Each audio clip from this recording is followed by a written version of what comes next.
Hey, what's good?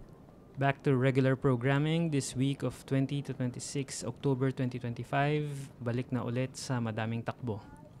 Tuesday run was, sasabihin ko na kagad na pangit yung takbo ko dito. Nagumpisa ako tumakbo kakatapos lang ng ulan, tapos biglang sobrang init ng araw na parang tanghaling tapat. Kaya sa second half ng takbo, deads na ako. Napipilitan na akong maglakad para matapos ko siya. This was a 55 minutes easy, then 15 minutes hard, then 55 minutes easy run. Okay sana yung first half, I was running the way I wanted to. Pati yung hard run, okay naman, although slower than my usual. Pero yung second half, hindi na talaga acceptable para sa akin. Pero parang na-drain na yung energy ko, kaya 6:26 lang yung average pace ko dito. Total distance was 19.42 kilometers.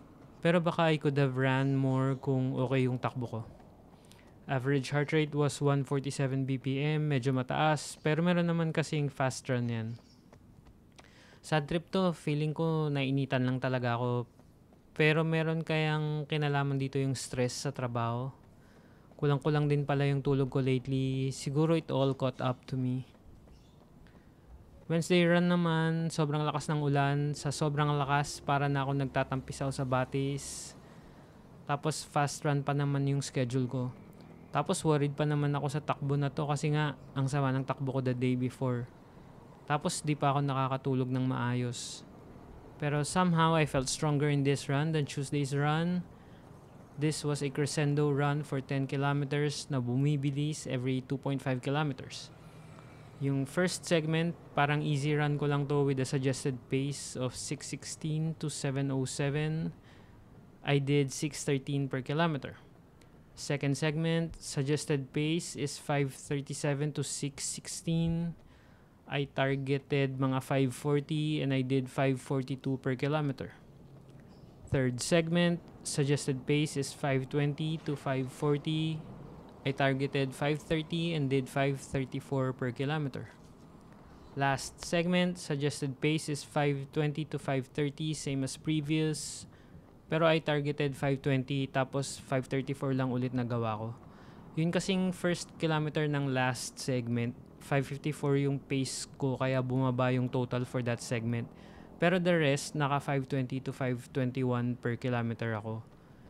That's a total of 10.69 kilometers kasi meron din yung warm-up na 5 minutes. Average heart rate was 145 BPM, mas mababa pa dun sa last run. Pero halos parehas lang, although this run was supposed to be harder sa buong takbo. Friday run was a 120-minute zone 2 run and to be honest, hindi pa rin maayos yung tulog ko nito. Pero fortunately, may one day na pahinga and okay naman yung takbo. Regular, ganun. 19 kilometers at 6:19 per kilometer average pace. Average heart rate of 138 BPM. Medyo late na tong takbo na to kasi pinalipas ko muna yung araw. We don't want a repeat of Tuesday's run. Sunday run was also not my best effort. Sa gitna pa lang ng takbo, pagod na yung legs ko, tsaka masakit na. From mga kilometer 24, may mga walks na ako. This was a 32-kilometer long run with a fast finish of 3 kilometers. And hindi ko alam kung saan ko nahugot yung energy para gawin yung last 3 kilometers. Almost 8 a.m. na ako nagumpisa, kaya inabutan na naman ako ng mainit na araw.